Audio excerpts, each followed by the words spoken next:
It's live on lockdown once again. This is episode 3, brought to you by Total Agri.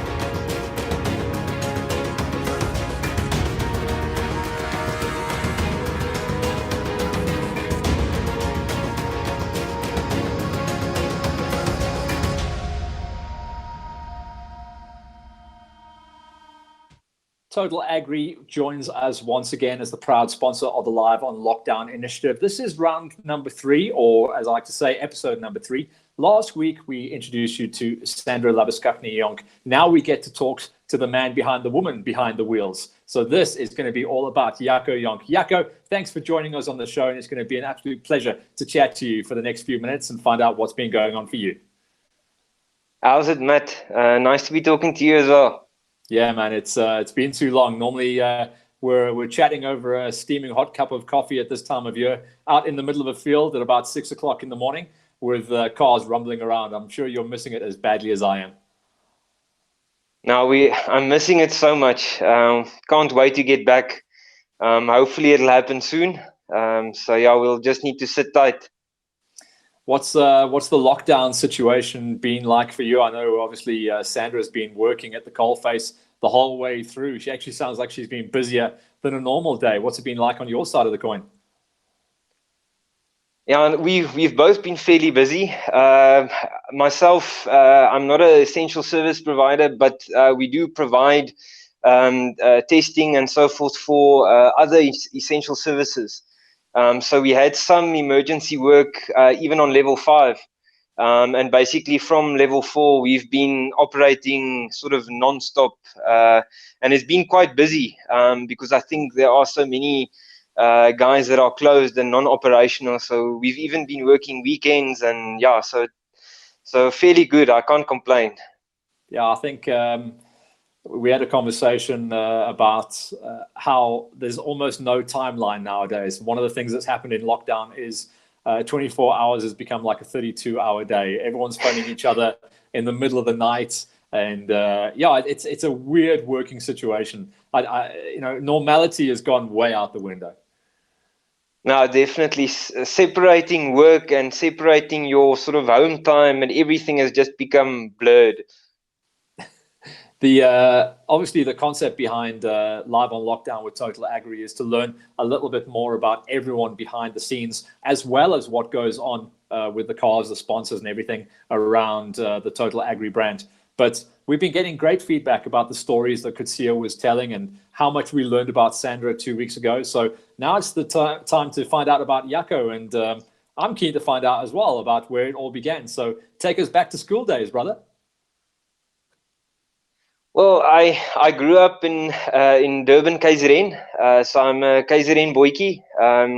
Went to school, etc., etc. Great family. They tried their best to bring me up and be a sort of a good individual. I didn't always make it very easy for them. But yeah, thanks to my mom and dad, after school, I moved to Gauteng and then studied at Tikkies for a metallurgical engineer. And then basically, yeah, started working from there full time. Straight into it as well. I mean, it's a hell of a course that you did as well. That's a lot of years down the road. So you obviously knew exactly what you wanted to do from a pretty early stage, which unfortunately I didn't. I had no clue what to do when I came out of school. So you guys always blow me away. Well, it wasn't smooth sailing. I nearly failed. Grade 8, and my dad told me, what do you want to do when you grow up? And I told him, well, I don't know. And he told me, well, if you want to go and sort of sweep around the streets, I'm well on my way to doing that. And then I realized I was sort of making a hash of it, and then I started working a lot harder. So yeah, and it paid off in the end. It's quite a journey from a professional point of view, but where does the link between that life and the world of what we now know you as a cross-country navigator, where does that come into play? But it didn't start with cross-country, did it? It started going out and just watching other motorsport events. Yeah, that's it. I sort of blame my parents, because ever since I was a toddler, um, they they they bought me every type of sort of small dinky toy car that they could find, and that's all I ever wanted to play with. And basically, the toys just sort of got bigger as I grew older, and just sort of had a love for everything, cars and engines and all the mechanics that sort of go with it. And then obviously I started following motorsport in general, and I loved rallying. My uncle, he happened to be a rally driver, Chris de Wit. He took part in the Natal rally series and also national rallying for many years, and he was quite successful. So I was probably one of his biggest fans. Still am. But yeah, these days he's basically racing bicycles, same as us. So. And then what about the link between you and Sandra? Obviously, we saw that photo come up. So you've been together since university days, and it looks like not just the motorsport passion that you share, but also the love for animals. I mean, Sandra, she's doing amazing work on the veterinary side. So it looks like you kind of got your hands involved with that as well. Yeah, yeah. As a youngster, I loved everything animals. When I was very small, I actually wanted to be a veterinarian. And after sort of seeing the first couple of glances at blood, and almost fainting, I realized that I don't have the stomach for it.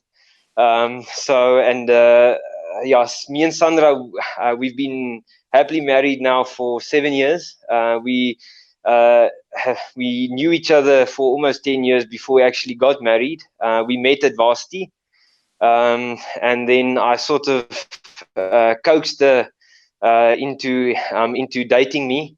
And then after that, I worked hard and managed to get the knot through. But yeah, we both shared many of the same passions. And she and father-in-law were the ones that introduced me to cross-country racing, and just absolutely loved it to bits. So I loved motorsport, and to me, cross-country was just next level. I've got to ask then. So that means you had to ask permission from Kutsia. How did that go? Yo, that was a difficult conversation. I was stressing like crazy. Obviously, I had to ask mom and dad.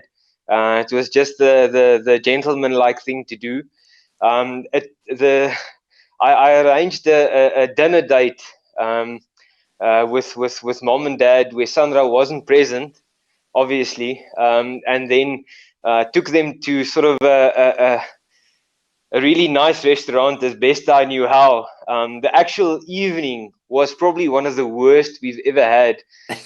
So after the nice dinner and everything, and said, no, they don't need to worry. I'm taking them out for dinner. And then even before I could sort of pop the question as to whether I could marry their daughter, towards the end of the evening, because obviously now I'm delaying it as much as I can because I'm stressing and everything that goes with it. And we order cognac, because I know father-in-law loves it. And now they bring the cognac with these mugs with boiling water and the cognac resting on top of it. And as the waiter brings the cognac, he misses a step, and he actually splashes the hot cup of water onto my back. So it was not a great evening. But the question went well, and the response was very well received. And they father-in-law managed to sort of get it over his heart, for this sort of Natal boykie to marry his daughter. So no, the end of the evening went well. Yeah. You obviously saw that you were going places, so that's cool. It's nice that you got the nod, and yeah, it's been fun for me the last couple of years getting a relationship going with Kutsia, and I learned so much on the conversation that we had at the beginning of this project as well. So it's a real nice fit, and it's fun to learn more about you as well, Jaco, because I'm ashamed to say that I didn't even know you existed in this world until 2 years ago when you started jumping into the chair with Sandra. But you were behind the scenes, weren't you? You were at the events, spinning the spanners and more on the engineering side. Tell us about that. Yeah, definitely. I tried to sort of support where I could, and at that point in time, that was sort of working on the car and trying to assist on the technical side as much as I could, and then in that way, sort of support father-in-law and Sandra with all their endeavors and with what they wanted to do and achieve. So I was always sort of there and thereabouts, sort of in the background. But I'm generally a very shy person. I'm not an extrovert.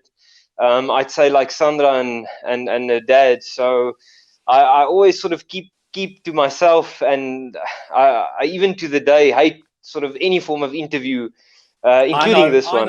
I know. I've got to chase you around the DSP half of my time. Yeah, that's it, as it should be.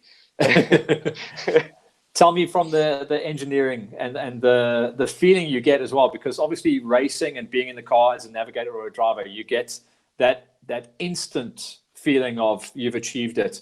So do you get that same feeling from when you were working on the cars, like when the work that you've done and the work that you've put in has allowed that car to survive, for example, 1,000 kilometers of desert racing? Do you still get that buzz? Definitely. No, definitely. I loved being part of the service crew. I still do.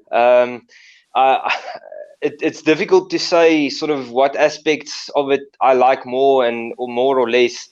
If even not working on the car, I'm just as happy to just go spectating. I'll have a sort of a look at the cars and how they're racing, and sort of how the standings develop over a weekend, and who's doing well, and who's having problems, and what went wrong here, and so forth. I love following the sport as much as taking part in it. And it's very rewarding as well if you sort of put in the long nights at the events, making sure everything is tightened. You've sort of gone through everything to make sure everything is bulletproof and nothing is gonna fail on you come the next day. And then having the car cross a finish line, it's immensely rewarding. From that perspective, I must say thank you to Piet, especially. I learned so much from him. And even on the early days, starting out, Giel as well. He taught me a lot in and around the car. So I've had a lot of good mentors, and I've been privileged enough to be sort of guided and tutored by them as well. Did you see then the next step of your development as jumping into the chair, or was that something that happened organically? Obviously, we know the story with health issues from Kutsia's side, which obviously that was why Sandra was stepping into the chair, as well as all the experience that she'd gained overseas. But it was, I suppose, a surprise for me to see you jump into the chair. But knowing now, obviously, the engineering background, it does make sense, because I know a lot of the engineers who've gone on to become navigators, and it seems to be the perfect fit. Yeah, I think so. I think to a larger degree, and it might sound, it's not necessarily a bad thing, but engineers are generally anal people, which isn't necessarily a bad thing when you need to sort of go through something very meticulously and prepare something very meticulously when it comes to navigating as well. So I think, although it's generally not necessarily from I'd say a relationship point of view, a good thing, from that perspective, it's definitely an advantage. And Sandra used to navigate for Wimchiel, and then when she started off navigating for her dad, Wimchiel essentially was out looking for a navigator. So that was a great opportunity for me. So I volunteered, and obviously, since he was very satisfied with Sandra at that point, and the job that she did, and obviously Sandra would teach me to hopefully do the same. Obviously not as good. So especially not in the beginning. I can tell you that much. The first sort of time trial with me and Umchiel, I wasn't just bad, I was absolutely nowhere. To the point where he even started laughing in the car in terms of the mistakes that I was making. So he wasn't cross. He fully understood that this was a massive learning curve. So yeah, no, that was tons of fun. So yeah, that gave me an opportunity to get into the navigating seat, and basically grew from there. Sandra, with her sort of exploits overseas, she couldn't always navigate for her dad. So I got the opportunity to navigate for him as well. Massive step up, and that was in the Porter. So the difference was night and day. I actually forgot about that until that shot just came up a couple of moments ago. You and Yeah. Kutsia, and that's actually the first time I remember probably announcing your name. I'm probably getting it wrong as well. Yeah. No, you got it right, definitely. I remember you got it right first time. You didn't even call me Sandra. So that was good.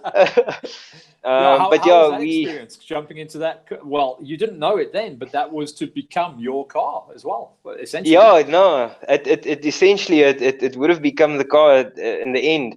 But I mean, personally, me and father-in-law get on really well. I enjoy spending time with them, and we typically do many things together, as far as we can, including cycling and outdoor sports and so forth. So we get along quite well, and obviously it's difficult because stepping into a car together, because we've never been in the car together before.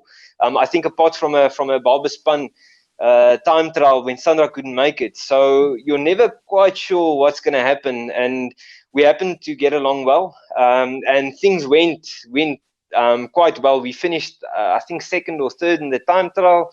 And then we had some mechanicals on the race, but still managed to finish. So it was a great experience. I love the car. With the sensation of speed, was just amazing. He asked me on the time trial, so what was our top speed? And I told him, well, I don't know. I sort of blank out after sort of 170. Then things are happening way too fast to be looking anywhere near the GPS.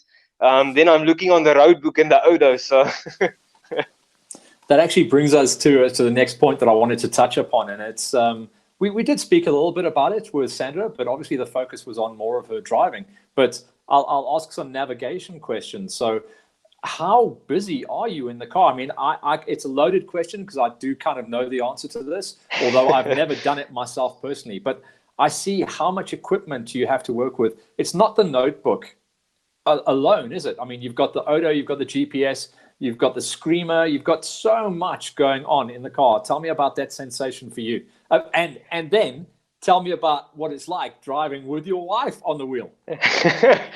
Well, obviously it's commonly referred to as the suicide seat, next to the driver's seat, because the assumption is that you need to be suicidal in order to get into sort of a sport like this and navigate for someone and not be in control.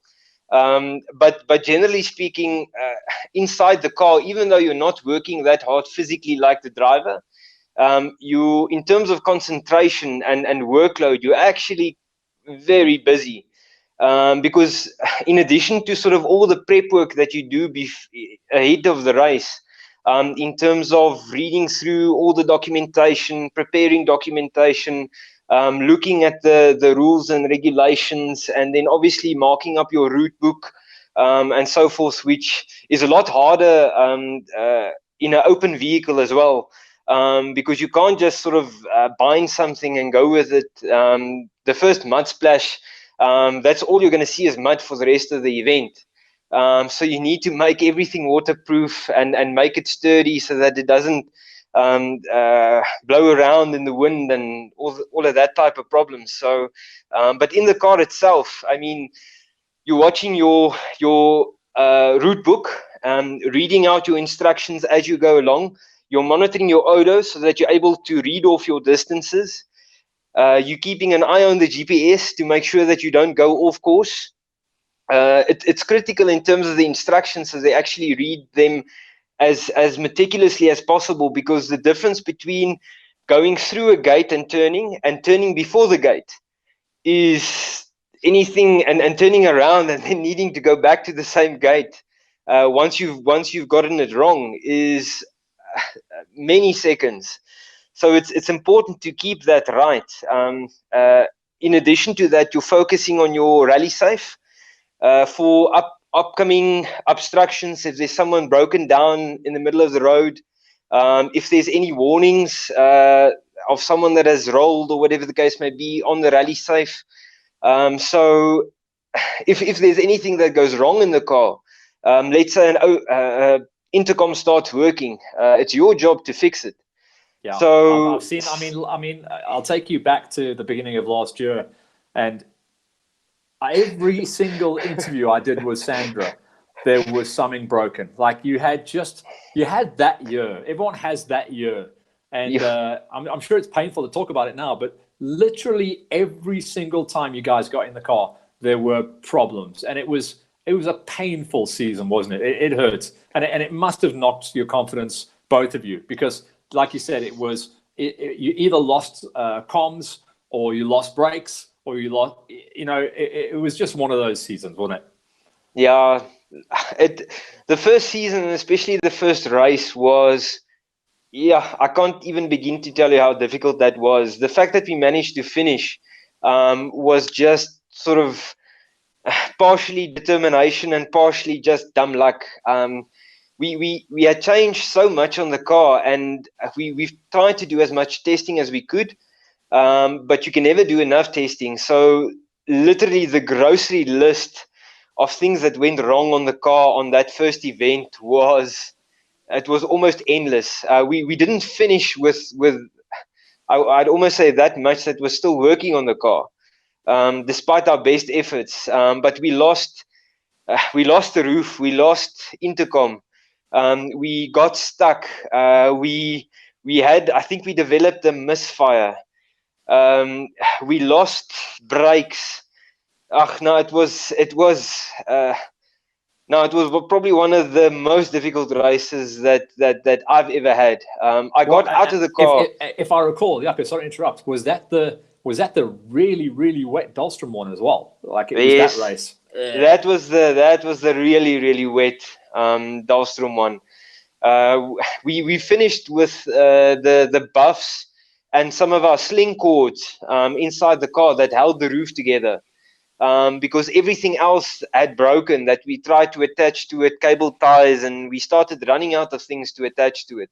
So I remember Sandra had the brilliant idea. Yeah, that's with that photograph where she cut her buff and tied it up. That was a brilliant idea, because it was one of the only things that didn't break because it was more elastic. Wow. So yeah. No, that was very clever. Well, you really tried your best to get rid of all that bad luck in that first year, didn't you? So I'm sure you, along with many people, were hoping 2020 was going to be your year. And I suppose it looked like it was going to be, but then Dahlstrom was, I think you've got like a bit of a Dahlstrom curse, haven't you? Yeah, I think it feels like it. I think we should move Dahlstrom to the end of the year. We'll speak to the organizers.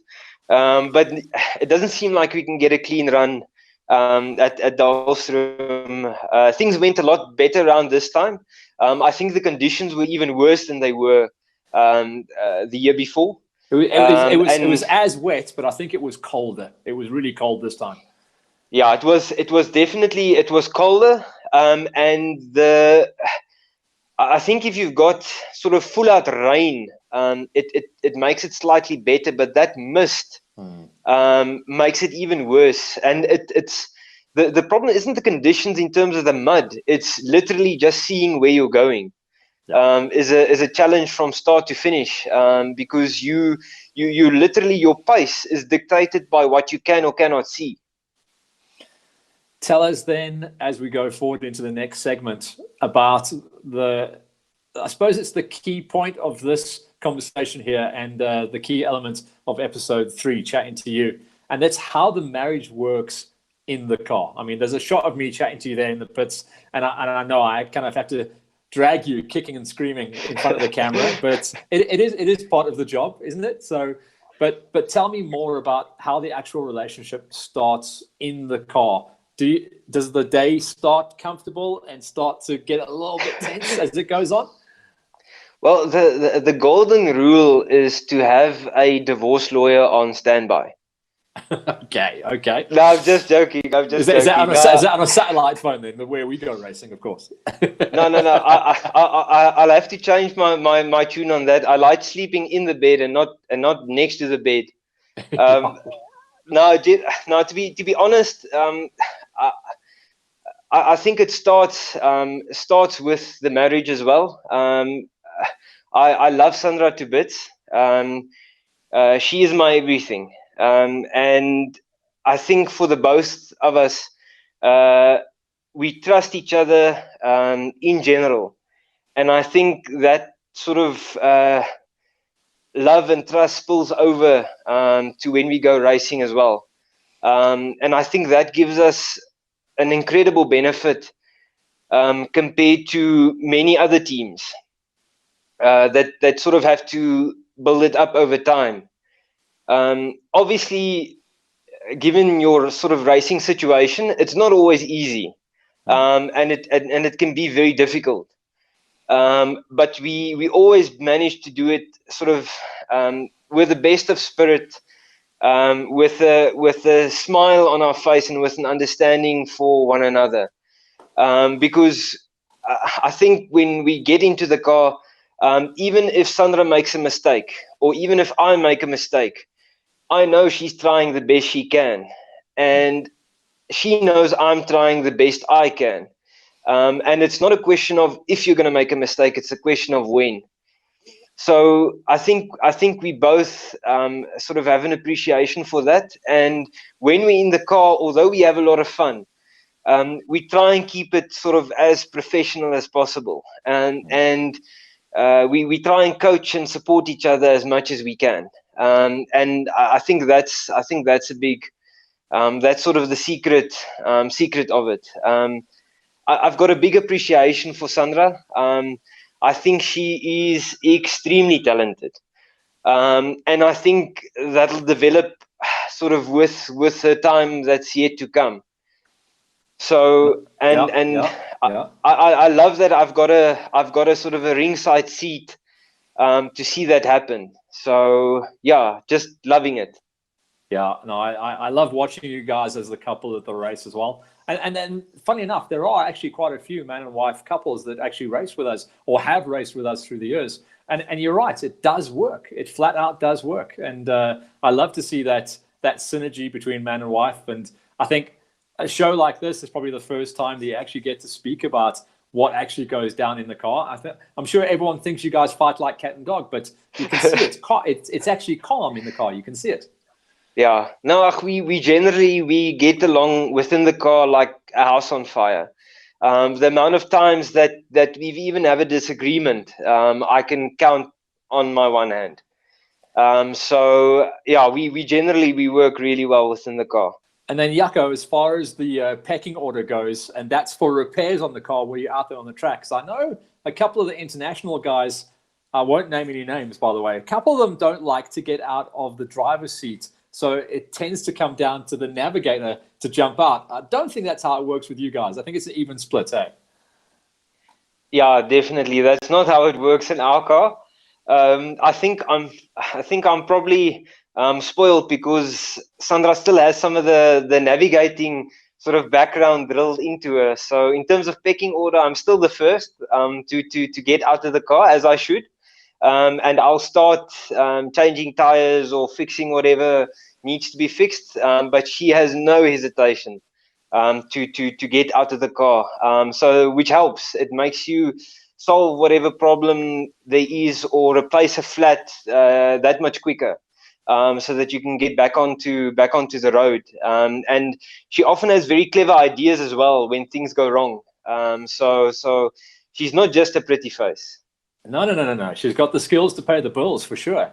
And she was telling us on the episode number 2 how she's had to change her training regime as well, because she said she was battling with the weight of these wheels and how physical the repair work is. Did you have to do the same thing as well? Because, I mean, I can't even imagine how heavy those things are to actually pick up and to jack up the car, because obviously you're not running FIA, so you don't have the air jacks. So it's all hands on deck, hey? No, definitely. You need to be, you need to train and you need to be prepared. Because even if you do train, etc., if you just tell someone off the bat to load tires or change something, they're gonna battle just because it's a sort of a new experience and something outside their frame of reference. But obviously, you inherently get sort of used to it, and you get racing fit, because I think it's just like any other type of sport where you can be cycling fit, but not necessarily jogging fit. And I think getting racing fit is something of the same. Totally hear you. And then just to move on to the highlight on the Total Agri and the agri products. Obviously, you as a metallurgy or metallurgic engineer, you've got slightly more understanding than everyone else there. So that, again, just seems like a perfect fit. So tell us about the relationship with you and the team, but mainly with the Total Agri products that you guys run. I think it's a very special sort of synergy and relationship. Total Agri, in essence, is lubricants that are specifically designed for the agricultural industry, of which there's a sort of a wide range and variety for the different applications, etc. And for myself, as a metallurgical engineer, I look at sort of failures on a daily basis. And the number of those, the percentage of those failures that can be attributed to lack of lubrication, incorrect lubricant selection, etc. It's quite a lot, and it's even replacement and maintenance of the lubricants themselves. So I have an appreciation for the lubricants and how hard they actually need to work in order to sort of extend component life, and keep the wheels rolling. So from that perspective, it makes a lot of sense. And obviously with him Pete as well, with the agricultural background, it naturally lends itself sort of in that direction.